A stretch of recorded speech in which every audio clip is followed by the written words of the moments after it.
Welcome to the Character Sheet. I am Christian Hoffer, the host of the Character Sheet, which is, of course, comicbook.com's official home for fantasy and tabletop news here on YouTube. And today I am joined by a very special guest. I am joined by Maggie Robertson of Baldur's Gate 3 and, of course, countless other games and stuff as well. Maggie, how are you doing today? I'm doing very well. Thank you for asking. Maggie, you were recently in a little game that came out a few weeks ago, and no one can stop talking about it. So let's talk a bit about Baldur's Gate 3, if you don't mind. Good. Yeah, I've never spoken about it before, so this will be the first time. Well, it was really funny because your character was revealed pretty late in like the marketing rollout for Baldur's Gate 3. And it got revealed after like everyone, like Baldur's Gate 3 was the sleeping giant in the space where it's been, in early access for years, and everyone knew it was out there. And then I don't know, they show one scene on the internet and suddenly that's all everyone can talk about, and you couldn't talk about it. So what was the experience of like keeping your involvement as like a major character? Scene. LOL. I totally thought you were talking about the bear scene. I was 100%. I was 100% sure we were launching into the bear moment. Oh, we will talk about the bear. Do not worry. That's all I want. Thank goodness. That's all I want to talk about. This whole interview, we'll do the whole thing talking about the bear scene. Yeah. Well, it's funny. I've had a lot of practice now keeping my mouth shut when you're still under NDA. So it actually didn't feel that hard for me. This was a relatively fast turnaround time as far as games go on my side of things. Everyone else, I think, had worked on it. A lot of the, all the other players and companion characters that you can have in the game, they've been working on it for, I don't know, 4 years. I think that's what Neil had said to me at one point. But yeah, they've been working on it for ages. Whereas I kind of was cast and came into the game pretty late. I think I went into record end of May and cranked it all out and then didn't have to wait that long until the game came out. So it was kind of a pleasant experience for me because I was like, oh, wow, at last I don't have to wait years for a project that I've worked on to finally be revealed and talk about it. So it was great for me. That is absolutely amazing. So let's talk about the bear scene then, since your involvement with this game came pretty close to the grand reveal, shall we say. Did you know that we can't quite say can't get into the nitty gritty. Did you know you could have fun with the bear when you signed up for this, or was that a pleasant surprise for you as well? Oh, that was a shock for me as well. And I am good friends with Neil Newbon, who plays Astarion in Baldur's Gate 3. So I, of course, immediately texted him and I was like, oh my God. So hilarious. And also just for me, with the relationship that I have with Neil as a friend, and then to see this character that he plays in the game, he's infused so much of himself within the character. And so it's always kind of trippy for me to watch Astarion do whatever Astarion does and just be like, oh, Neil. Did you know that he voice directed that's the scene that they showed, the preview scene? Did you? I did. He is such an amazing actor and does a lot of performance capture directing. Chances are, if there's a game out there, he's involved in it in some capacity. He just does so much within the industry and is such an amazing and generous person and also actor and director to work with. He's really great at working with actors. Anyway, so I did know that, and I'm sure that was a trippy experience. Not many people can say that. Put that. Yeah, no, it was certainly an impressive bit. It's unique. So let's talk a little bit about your character. We've gotten the important stuff out of the way. It's Schmarian. Who cares? Move on to me. Let's talk about Orin the Red, who she's like one of the big baddies of the entire freaking game. So like, why don't you tell us a little bit about the casting process? What you tried to bring to this character? How did you get prepared for the role of Orin the Red, who is a unique to D&D character? She's brand new, but obviously plays a huge role in the story. Yes. Well, this was an interesting process for me because it was so fast. I almost didn't have time to really think and process the stakes of what I was doing. Do you know what I mean? Hmm. There was no time to get in my own way and start creating all of the narratives of like, am I doing a good job? You just had to go. You had to trust your instincts and just go with it. Hmm. I think there's a really high element of trust in video games in general, because oftentimes as an actor, we're the last piece of the puzzle to come in when they're creating games, and B, because everything is so secretive and so much stuff is under NDA, I only have a very small microscopic view of the game as a whole. My picture is very small, and I rely then on the developers and the people that I'm working with in the booth to help me to know the big picture and therefore help me make choices that serve the story as a whole. So I'm really reliant upon them. There is a certain degree that you're kind of flying blind, and so you have to trust the people that you're working with. And luckily, Larian is so great about fostering that sense of collaboration and teamwork within Hmm. their work culture. It was such a joy to work with them. Everyone that I was with, Tom, Greg, Adrian, all the crew at Pit Stop, they were just such a delight. So it felt like a really safe space to play, and they were always open to ideas. And yeah, but it was a really fast turnaround. So I think then that can be very common for actors too. Oftentimes you don't know what you're getting until you show up on set. So then you have to trust. That's where you put in your 1,000 hours beforehand so that Hmm. you've done the work and you can trust that your craft is in place, even as you're making choices on the fly. For Orin, language was such a huge thing for her. And I think in general, a lot of the characters that I play do have a really vast facility with language. I come from a Shakespearean background, so I Okay. certainly pulled a lot from that to help me dive into text and look at the way she's using language and how we can manipulate and play with sound so that it's affecting the body, so that there's a physical effect on players and audience members when they're listening to her speak, as well as the brain rationally processing the words that are being said and understanding their meaning. There should be a physical sensation that goes along with that as well. So when I was working in the volume, doing the mocap for Orin, those are some of the ideas that I was playing with. Does that Did, answer your question? I kind of yeah, no, blacked out. I absolutely. don't even remember what you'd asked me. No, no, that's a great answer. So, like, when so obviously it was a quick turnaround, and clearly by this point in time, they had a clear idea of like what Orin was to the story. Did you have much input on like her characterization or like her personality? Because we do get to see bits of it. Because one of the really fascinating things about Orin's character is she comes in pretty late in the story, but she's a lot of people are very attached to her, even though she is one of the big bads of the entire game. So like, did you get like how much input did you have on like crafting the personality like in that moment, because you had such a small space, I guess, to do it in. There was a lot of that stuff that was already in place by the time I Hmm. was brought on board. I mean, I really do have to shout out the writing. Adrienne Law was the head writer for this character, and we had a lot of discussions, she and I, about who Orin is, what her backstory was, and there's a lot of love and care around Hmm. this character. Yeah. I think it's also important when you're working on, especially a villain in any capacity, you can't judge them.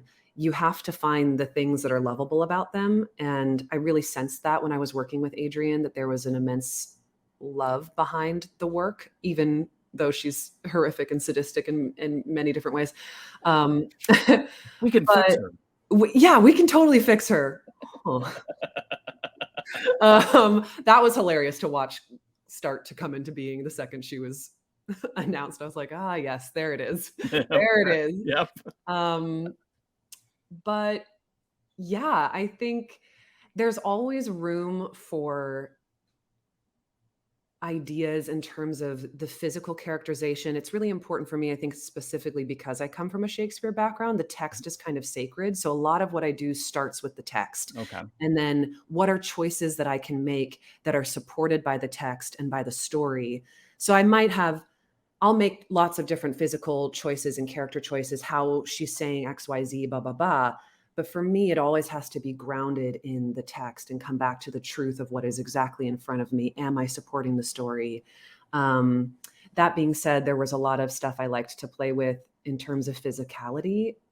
I think I spoke about this maybe in the initial announcement interview, but I was really fascinated by her relationship to her weapons and her blades. There was something interesting about the idea of these inanimate objects feeling real and feeling personified to her, as if they are the only true constant in her life. That's Yeah. the only thing she's had to rely on, and violence is the only language that she has to speak with. So those were the interesting physical components that I enjoyed putting in there. Well, and Orin's a shapeshifter as Yeah, well, which yeah. is that's kind of like a fascinating duality, I guess, or a contrast. Not duality, contrast is the word I'm looking for. Sorry, long day. It's a really interesting contrast, because she has that fixation on something like immutable, whereas she herself is, able to change forms like that. So that's really interesting. I didn't even pick up on that initially. How smart you are. Oh, look I at also that. didn't. I was like, oh wow, that's so true. Well, so let's talk a little bit about the shape shifting aspect to it. And more specifically, as the internet has discovered, unless there is a super secret, angle that no one has figured out yet, Orin is one of the few un-romanceable characters out there. I know, Which, spoilers. yeah, sorry, internet. But do you one, I guess the first question is, we were talking about this off camera. Just about everything in Baldur's Gate 3 can be romanced except for Orin. And do you think that is, obviously that makes sense for the story, but was there any feelings of disappointment when you saw what Baldur's Gate 3, that the romance is very To much not what be able everybody. to participate in that Yes. Yes. component of the Were you like BG3 hype. looking longingly at the window as Astarion approached the bear? Um, Um, no, I don't know if I feel like I'm missing out on anything because it's so fun to watch it with everyone else. mhm. I I don't know. It feels right for me in terms of who she is as a character. So that's part of why I don't really long for it. Okay. I don't know if to me she feels like that sexual of a being. I think her pleasure is derived from these acts of violence Yeah. rather than perhaps from other people or things. Um, and there's almost, do I dare even say it? She feels a little maybe, bless her heart, like a little developmentally stunted. So there's a Okay. component there that I'm like, I don't, that maybe starts to feel a little bit icky if romance becomes No, involved. Um, but yeah, I think in terms of, there's just something about her that feels maybe a little bit childlike and playful, specifically around the way she uses language, but also the fun that she has as a shapeshifter. yeah. There's really that element of play and joy around what she does, which is part of what makes her so terrifying. She's a very gleeful and joyful murderer. Yeah, she's Um, almost like a joyful sadist, but not in like not like a psychopathic sort of way. Like mhm. it's almost like the act of killing is kind of pure for her, and that's kind of It is really a form cool of, in a yeah, it's a form of worship. It's how yeah. she expresses herself. It's a form of self-expression. So, yeah. Yeah, her Yeah. her her OTP, so to speak, is murder, not any character. Um And so, as like probably like, I don't know, like top 3 most evil character in Baldur's Gate 3, we kind of touched on this before. Like, what did you do to try to like, um, you know, I don't want to say one up, but like you are, D&D is aligned, has the alignment system. And, I would say that Orin is probably the closest to like chaotic evil that we get, probably maybe the most chaotic evil in character in the game. Like Mhm. how did you like kind of delve into that like aspect of it, without like coming off unhinged? It's a really cool balance. It's really interesting. I like this character a lot. I know, and we worked on that a lot, I think. We had a lot of moments where we were like, "Okay, wait, that maybe was too much. Let's try to dial it back." There was a Hmm. lot of conversations about finding the right pocket for her while we were working, And you're right, she skews more towards this chaotic evil. And I think the way that works is when I was doing this text work and figuring out how to use her language effectively, it was really about her dexterity of thought. That was one of the first things that I noticed when I got the script, is that she jumps from thought to thought quite quickly. So then my work as the actor was, okay, how do I create that connective tissue between those thoughts? And as a result, that's what developed this sort of lightness, this almost childlike playfulness around how she uses text and language, which is a horrifying juxtaposition when the words that you're saying are incredibly gruesome and graphic and violent.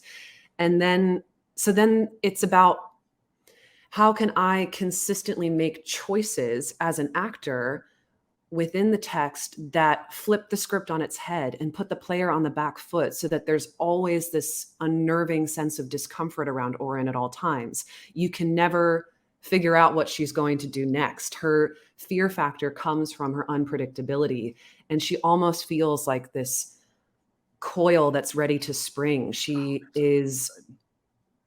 always ready for action and ready to leap. And so that's kind of the dangerous action, that dynamic, that interplay between her fighting for control and then finally releasing it in a really scary and unexpected way. That's what makes her so dangerous and so terrifying. Now, were you at all surprised by how much fans have latched onto her character? No. She's gorgeous. I mean, yeah. Hello. She's so interesting. No, it doesn't surprise me. And I think it's interesting for me now, having played a number of villains, quite honestly, who have captivated audience attention. I think we're seeing a trend in general of audiences relating to and empathizing more to our quote unquote villain characters or our anti-heroes rather than our typical hero characters. There's something now that feels perhaps more unrealistic about a typical hero whose definition of right and wrong is so clearly black and white. And so then there's something now about these villain characters that seem to reflect more of the moral and ethical ambiguities or grayness of modern life that sit in these gray areas, and that perhaps there's something there that is more relatable than our heroes. So yeah, I also think maybe there's like a cathartic sense of pleasure that comes from looking at these characters. They give us a safe space to explore and safely explore these darker sides of our personality through the lens of a fictionalized character. We have a safe space to do that because that's over here. It's not us. It's not actually real. We can experience and work through that over there, and then it doesn't have to touch us in real life. So maybe that's a part of it too. But yeah, it's very interesting, and it doesn't surprise me. Even for me as an actor, I think the villains are the most interesting characters to play. I really love working on them because they're so interesting. You have to figure out their why, and their whys are often quite complicated. So yeah. I was going to ask you if you are drawn to playing villains, because I have noticed that you have a tendency to play a lot of really complex villains in your various roles, but you basically took that question away from me. So thank you for that. Done. I won't answer it again. I've already answered it. Next one. So let me ask you this: have you gotten a chance to play through Baldur's Gate 3 on the heroic side yet? Shame. No, I have yet to play the game. I was just sent a download code, so I hope to be able to dip my hands into it. I was just going to ask you, like, did they not send you a comp copy yet? That doesn't always happen, by the way. So it's very nice of them to do that. That is not always the case. So I'm very excited to have received that. And let's have you picked your character build for Baldur's Gate 3 yet? No, don't try to pin me down. No, I'm doing it. I'm doing it. Anxiety I have already.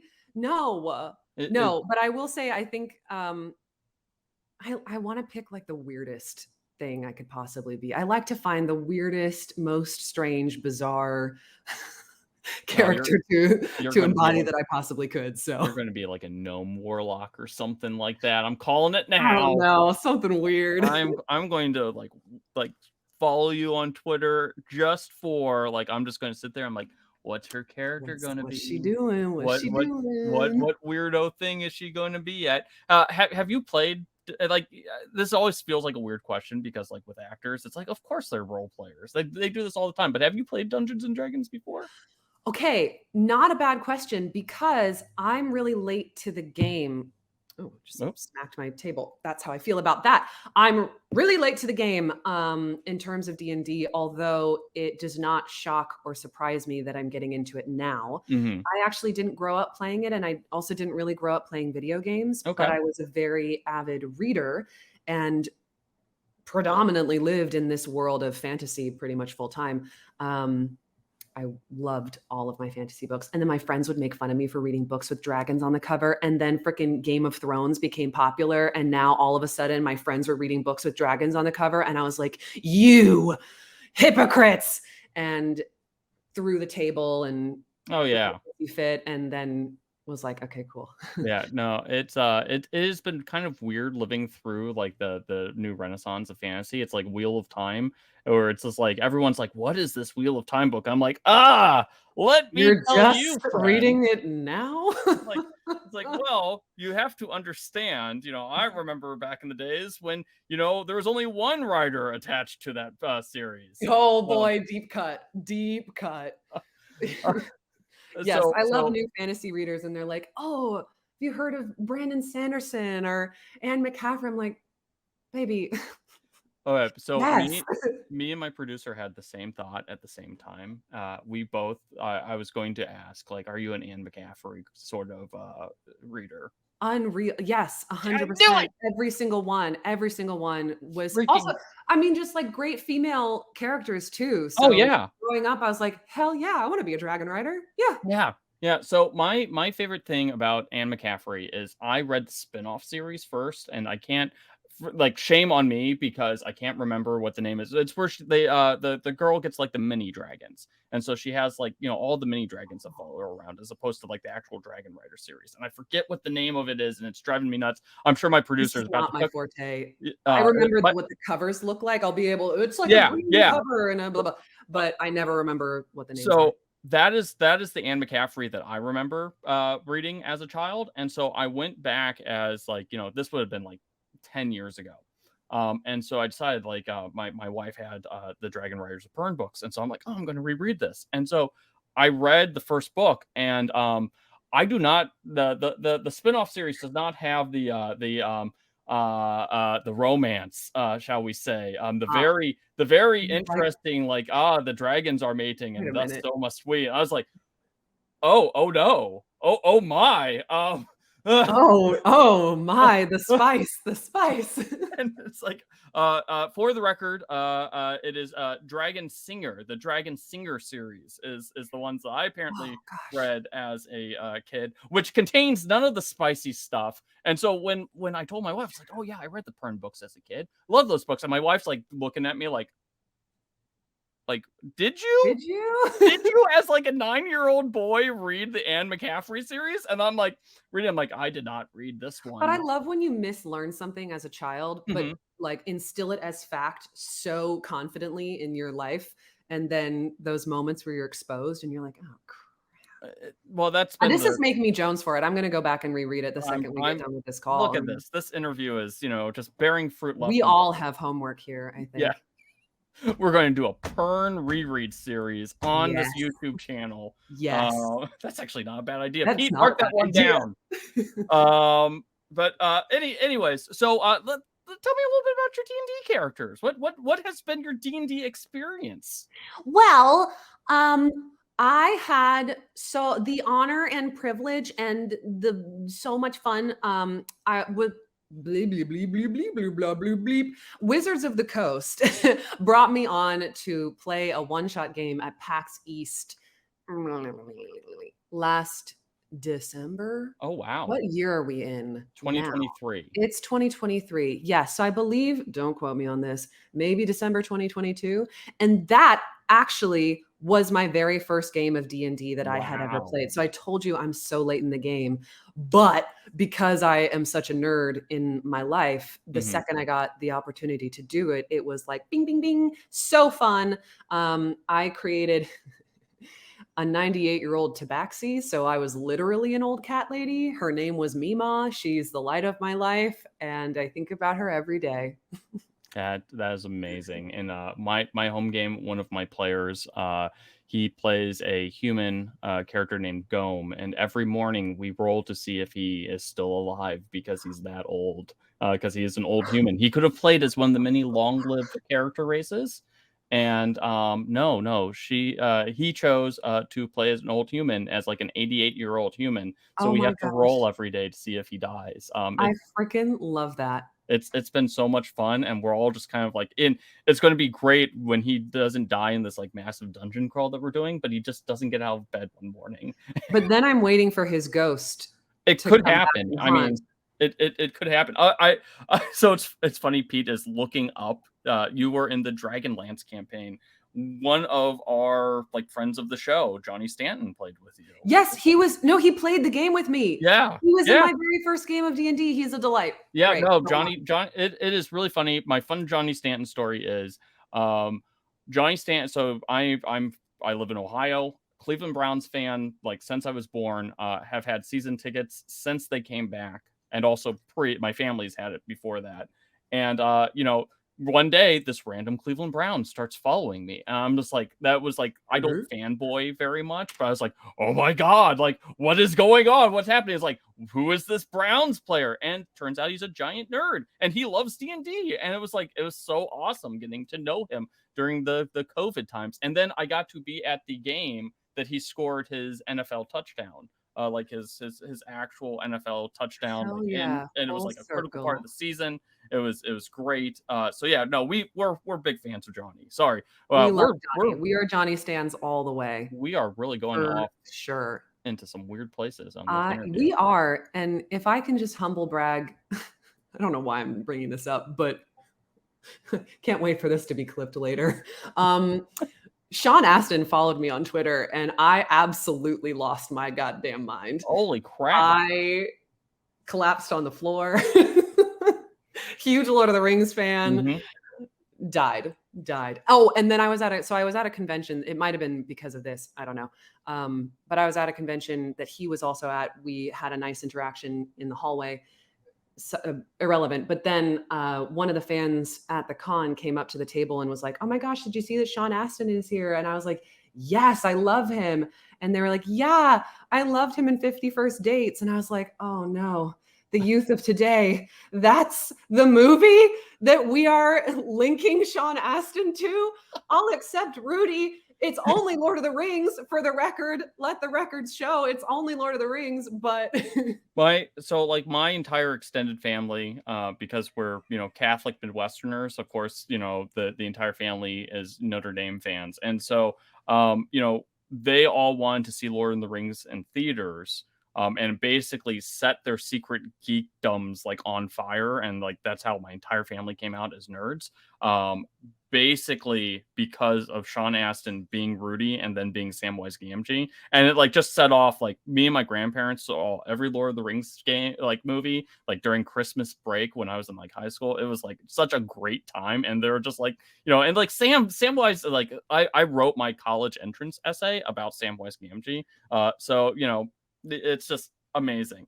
people love Bringing this, Sam Gamgee. Anyway, back we to could talk you about Sam. Well, in the studio. if this was like a 2-hour interview, we could just go on. Great. We will bring you back on to talk about Sam. Great.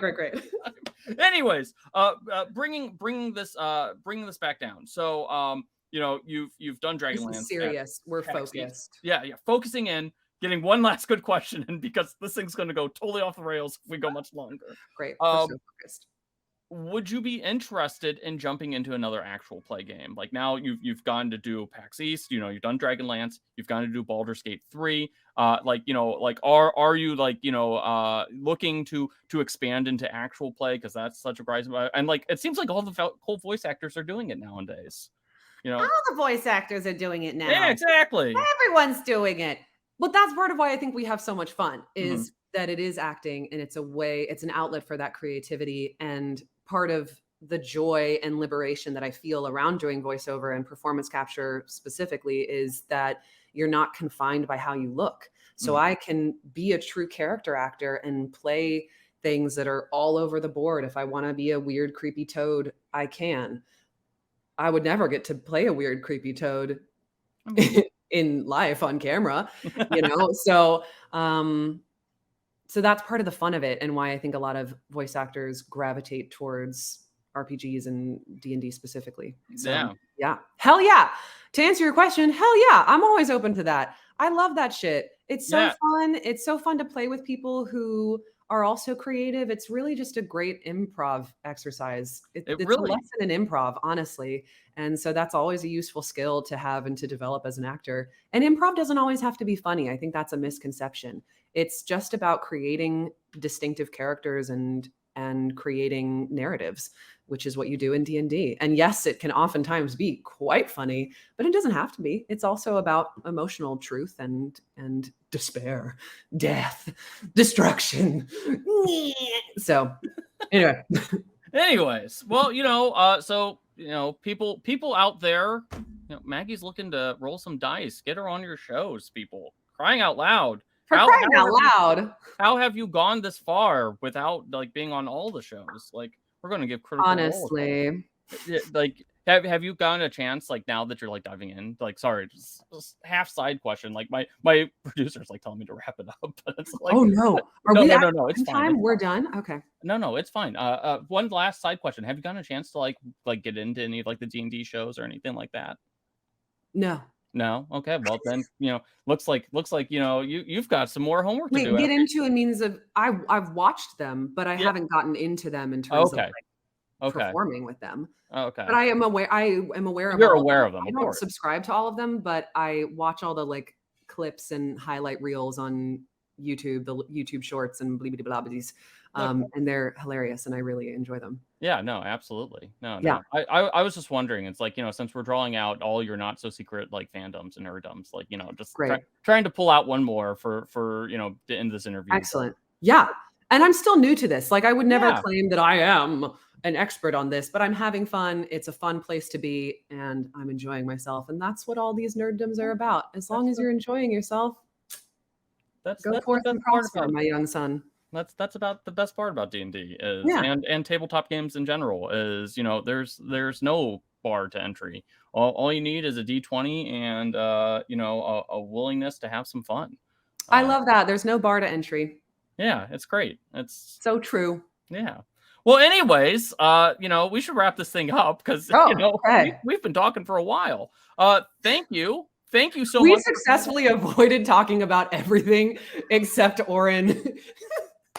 I feel great about this for us. I love this for us. Yeah, no, hey, this was a really focused interview. We were so focused. Yeah, we are the epitome of focus. Yeah, I don't know what 100%. Anyone's talking about. Listen, I got my Pern fix in for the year, so great. And I am so glad you brought that up because I'm immediately going to go. I don't think I have my hard copies with me. I think they're still with my mom, but we'll be buying a new copy. Well, is there, besides, Baldur's Gate 3, is there anything else that you want to promote before we end this? I think the never-ending joke of people that work in video games specifically is that you're always under NDA about something.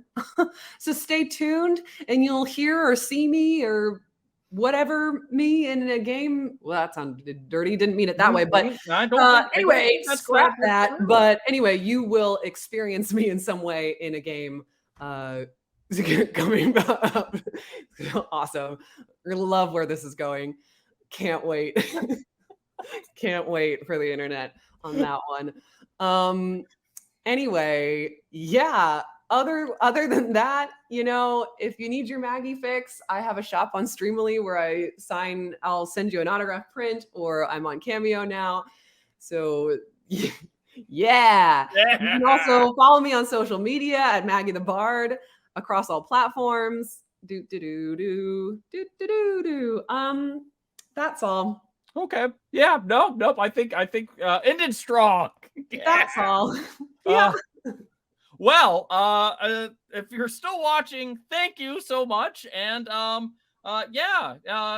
stay tuned to the character sheet for all your coverage, and like and subscribe and comments and all that stuff. So until next time.